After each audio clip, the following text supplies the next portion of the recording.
Welcome to my YouTube channel. I hope आप लोग मस्त होंगे, स्वस्थ होंगे और ज़बरदस्त होंगे। आज हम बात करेंगे कि जो अपना अटेंशन फॉरम है वो कैसे भरे और कौन सी गलती नहीं करनी है आपको और किस किस चीज़ों का आपको इसमें ध्यान रखना है, इन सब के बारे में हम डिटेल से बात करेंगे। तो सबसे पहले हम बात करते हैं कि ये कैसे भरे, क्या भरे। तो मेरे जो YouTube चैनल है उस पर बहुत सारे कमेंट आए कि सर इसको कैसे बनना है, कैसे नहीं बनना है, किस चीज़ का ध्यान रखना है। तो इन सब के बारे में हम डिटेल में बात करेंगे। तो वीडियो अगर पसंद आए तो लाइक, शेयर और सब्सक्राइब ज़रूर करना। आपका एक सब्सक्राइब मुझे बड़ा मोटिवेट करता है। तो चलिए सबसे पहले हम बात करते हैं कि जो अटेंशन फॉरम है तो उसमें कैसे कैसे क्या क्या करना है। तो सबसे पहले ये है ये अटेंशन फॉरम का ये है फॉर्मेट। अब इस फॉर्मेट में सबसे पहले ऊपर देखो क्या दिया कि ऊपर एक फ़ोटो दिया हुआ है। तो जैसे ये यहाँ पे एक फ़ोटो दिया है, इस फ़ोटो पर आपको एक फ़ोटो लगाना है और फ़ोटो पर साइन कैसे करना है। तो देखो फ़ोटो पर साइन ऐसे करना है जैसे कि देखो मान लो कि ये हो गया अपना, यहाँ पर मान लो अपना एक फ़ोटो है, ठीक है, यहाँ आपका एक फ़ोटो लगा हुआ है ऐसे।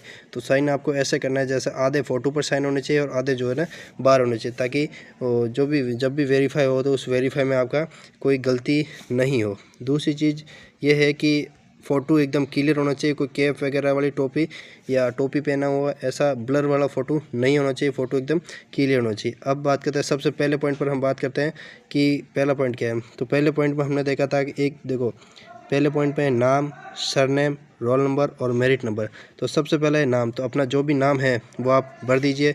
जैसे मेरा नाम है गोविंद, तो मैंने यहाँ पे गोविंद भर दिया, GOVIND गोविंद भर दिया। अब बहुत जनों का ये कमेंट आया कि सर ये सरनेम और ऊपर वाले जो नाम है इन दोनों को अलग अलग बनना है कैसे। देखो मैं डिटेल में समझाता हूँ। जैसे मेरा नाम है गोविंद बंजारा, गोविंद बंजारा, मैंने पूरा नाम लिख दिया गोविंद बंजारा। मैंने ये पूरा नाम गोविंद बंजारा इसमें यहाँ लिख दिया पूरा ऊपर की लाइन में। तो नीचे मुझे सरनेम में बंजारा लिखने की ज़रूरत नहीं, इस कॉलम को मैं खाली छोड़ दूंगा। और अगर मैं सिर्फ गोविंद लिखता हूँ ऊपर, अगर मैं सिर्फ ऊपर GOVIND गोविंद लिखता हूँ यहाँ पर, और तो नीचे मुझे यहाँ पर बंजारा लिखना पड़ेगा ताकि नाम में कोई दिक्कत नहीं आए। फिर रोल नंबर जैसे आपको पता ही रोल नंबर लिखना है, फिर अपना मेरिट क्रमांक लिखना है और जो कि आपको पता ही है। फिर है दूसरे कॉलम में। अब देखो दूसरे कॉलम में देखो क्या दिया हुआ है। दूसरे कॉलम में एक तो दिया है परमानेंट एड्रेस और एक होता है होम एड्रेस। परमानेंट एड्रेस वो एड्रेस होता है जहाँ पर आप स्थायी पता होता है, और होम एड्रेस का मतलब होता है गृह। देखो अब ऊपर के अगर ऊपर के दो कॉलम में क्या दिया हुआ है, ऊपर के दो कॉलम में दिया हुआ है कि अगर मान ले आपको, जैसे मेरा घर का नंबर है 240 या 245 ये नंबर है, तो ये पहले कॉलम में लिखना। दूसरे कॉलम में आपका कोई मोहल्ला हो गया, जैसे कोई भी हो गया, इंदिरा कॉलोनी हो गया, जनता कॉलोनी हो गया, ये जो मोहल्ले होते हैं वो इसमें आपको लिखना। फिर इसमें लिखना है विलेज, डिस्ट्रिक्ट, ये पिन कोड वगैरह ये सब आपको लिखना है। फिर इसमें ये रखा है कि इसमें चौथा पॉइंट ये कह रहा है कि particular place of where are you have resident of the 5 year. इन्होंने ये कहा, इसका मतलब ये है कि 5 साल में आप किस किस जगह पर रहे हो। मतलब जैसे एक तो होता है होम एड्रेस, और या आप कहीं और भी रह रहे हो तो उसमें आपको लिखना पड़ेगा, 5 सालों का पूरा विवरण देना पड़ेगा। जैसे फॉर एग्जांपल अगर मैं बोलूँ कि मैं 2021 से 2022, तो 2021 से 2022 में मैं पाली रहा था, ठीक है। फिर अगर मैं बात करूँ कि मैं 2022 से 2025 में अजमेर में रहा था, ऐसे आपको मेंशन करना है ताकि आपको दिक्कत नहीं हो। अगर आप एक ही जगह रह रहे हो तो कोई दिक्कत नहीं, ये आप खुला खाली छोड़ सकते हो। फिर है 5वां पॉइंट है अपना कि permanent postal address. Permanent postal address का मतलब ये होता है कि आपका जो परमानेंट एड्रेस है, एकदम परफेक्ट एड्रेस लेना था, यहीं पर आपकी पोस्ट आएगी, क्योंकि आपका जो भी डाक वगैरह आएगा तो वो इसी पर ही आएगा। तो इस पर ध्यान रखना क्योंकि ये बहुत ही ज़्यादा ज़रूरी है। ये है अपने फादर डिटेल के बारे में बताया गया है कि जो फादर डिटेल है वगैरह, ये इसमें आपका जो फादर है, तो अब बहुत जनों का ये सवाल है कि जो फादर का जो नाम है वो मेरे एप्लीकेशन फॉर्म में अलग है, मेरे मार्कशीट में अलग है, मेरे डॉक्यूमेंट में अलग है। तो आपको एक ही सलाह दूंगा कि जो आपने एप्लीकेशन फॉर्म में जो आपने नाम लिखा है, जैसे मेरे पिताजी का नाम है आसाराम जी, ठीक है, आसाराम जी है, और पर डॉक्यूमेंट में सिर्फ आसाराम ही है, ठीक है। ये किसी में तो मैं क्या कौन सा नाम लिखूंगा, मैं वो नाम लिखूंगा जो कि मेरे एप्लीकेशन फॉर्म में है। तो जो आपका एप्लीकेशन फॉर्म है वही नाम लिखना। फिर इसमें ये दिया गया कि आपके पिताजी का प्रोफेशनल क्या है। प्रोफेशनल मतलब आपके पिताजी क्या काम करते हैं। तो अगर किसी के पिताजी अगर लेबर है, किसी के पिताजी अगर लेबर है तो वो लेबर लिख देगा, अगर किसी के पिताजी किसान है तो वो एग्रीकल्चर वाला लिख देगा। और किसी के पिताजी अगर गवर्नमेंट सर्वेंट है तो वो लिख देगा गवर्नमेंट सर्वेंट का ऊपर तो नाम लिखेगा, प्रोफेशन में आ जाएगा, जैसे वो टीचर है, ठीक है, तो टीचर आ जाएगा। और नीचे आ जाएगा कि वो फर्स्ट ग्रेड है या अपना सेकंड ग्रेड है या अपना थर्ड ग्रेड है, ये सब आ जाएगा, ठीक है। और अगर आपके पिताजी रिटायर्ड है तो आप लिख देना रिटायर्ड एम्प्लॉय, क्या रिटायर्ड एम्प्लॉय लिख देना, कोई दिक्कत नहीं, और नीचे वाला कॉलम खाली हो जाएगा। अब छठा पॉइंट है अपना नेशनलिटी। नेशनलिटी में आप देखो फादर इंडियन हो गया और फादर इंडियन हो गया, मदर इंडियन हो गया। अगर आप मेल है तो हस्बैंड वाले को क्रॉस कर देना, और फीमेल और वाइफ जो इंडियन है वो इंडियन हो जाएगा। अगर आप फीमेल है तो हस्बैंड वालों को राइट कर देना, और ये जो वाइफ है इसको अपने क्रॉस कर देना। फिर जो सातवां पॉइंट है, सातवां पॉइंट ये कहता है कि डेट ऑफ बर्थ बतानी है आपको, कि आपकी जो डेट ऑफ बर्थ है वो कितनी है, फिर प्रेजेंट एज कितनी है वो बताना। ये आप गूगल कैलकुलेशन से कर सकते हैं, जैसे कि मेरी सन 1997 है, ठीक है, 1997 है, तो वर्तमान में मैं कितने साल का हो गया, तो पूरे इतने दिन, इतने महीने और इतने साल का मैं हो गया। ये पूरा डिटेल में आपको बताना है, जो कि आपको गूगल एज कैलकुलेशन के द्वारा बताया जा सकता है। फिर इसमें ये बताया है कि आप SC या ST के है या नहीं है। अगर है तो यस करके SC कर देना, और नहीं है तो नो कर देना, सिर्फ यस। अगर SC के तो SC और ST के है तो यस करके ST कर देना आप।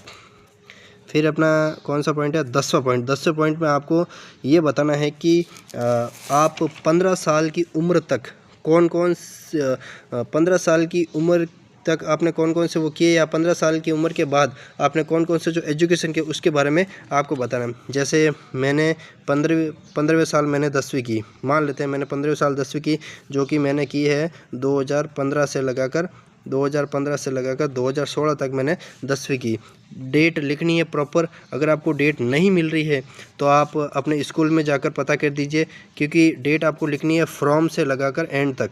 क्या था कि शुरुआत कहाँ से की, फिर अपना एग्ज़िट कहाँ से की, मतलब कि ये पूरी प्रॉपर आपको लिखनी। अगर मान लो किसी के सवाल ये आ रहा है कि सर मैंने तो 15 साल से पहले ही 10वीं कर ली, तो अब मैं 10वीं की भरूँ या 12वीं की भरूँ, तो आप 10वीं की भी भर सकते हो और आप 12वीं की भी भर सकते हो, कोई दिक्कत नहीं है, ये भी चल जाएगी, ये भी चल जाएगी।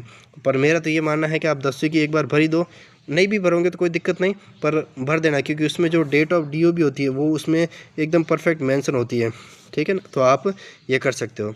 फिर ये आपने देख लेता यार, इसमें सारे ये जो चीज़ है इसमें सबको आपको बढ़ना है। जैसे पहले साल आपने 10वीं कर ली, फिर दूसरे कॉलम में आपने 12वीं की लिख दी, फिर तीसरे कॉलम में आपने BA किया, फिर चौथे कॉलम में मान लो अपने BSTC या DLD वगैरह कुछ जो भी है वो किया, ये सब इसमें आप मेंशन कर सकते हो।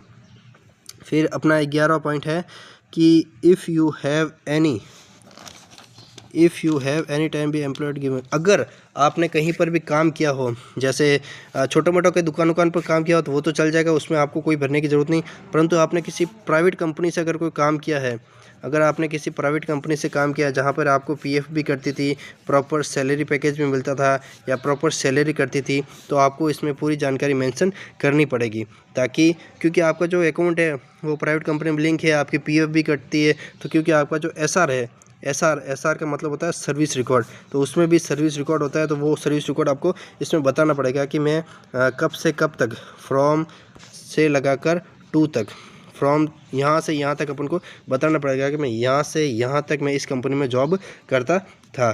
फिर इसमें 13वें में बताया है कि 12वें में ये है कि अगर आपके इसमें 12वें में लिखा है have ever an considered by court है, मतलब आपके ऊपर अगर किसी भी प्रकार का कोई कोर्ट केस हुआ है या नहीं हुआ है तो यस और या तो नो। अगर आपने यस किया है तो उसकी पूरी डिटेल आपको देनी पड़ेगी। अगर आपके ऊपर किसी की कोई धारा वगैरह लगी है तो उसकी डिटेल, उसकी FIR की कॉपी वगैरह सब लगेगी। फिर 13वां जो पॉइंट है उसमें आपके 2 जान पहचान वालों के नाम लिखना है, यहाँ पर कोई भी हो। फिर आएगा अपना यहाँ पर आपका आएगा क्लेरिफिकेशन, कि आपने जो भी डिटेल भरी है एकदम राइट है। यहाँ पर डेट आएगी, यहाँ पर प्लेस आ जाएगा और यहाँ पर आपके सिग्नेचर आएगा, और यहाँ पर जो गजेटेड ऑफिसर है वहाँ पे साइन वगैरह ये सब आ जाएंगे।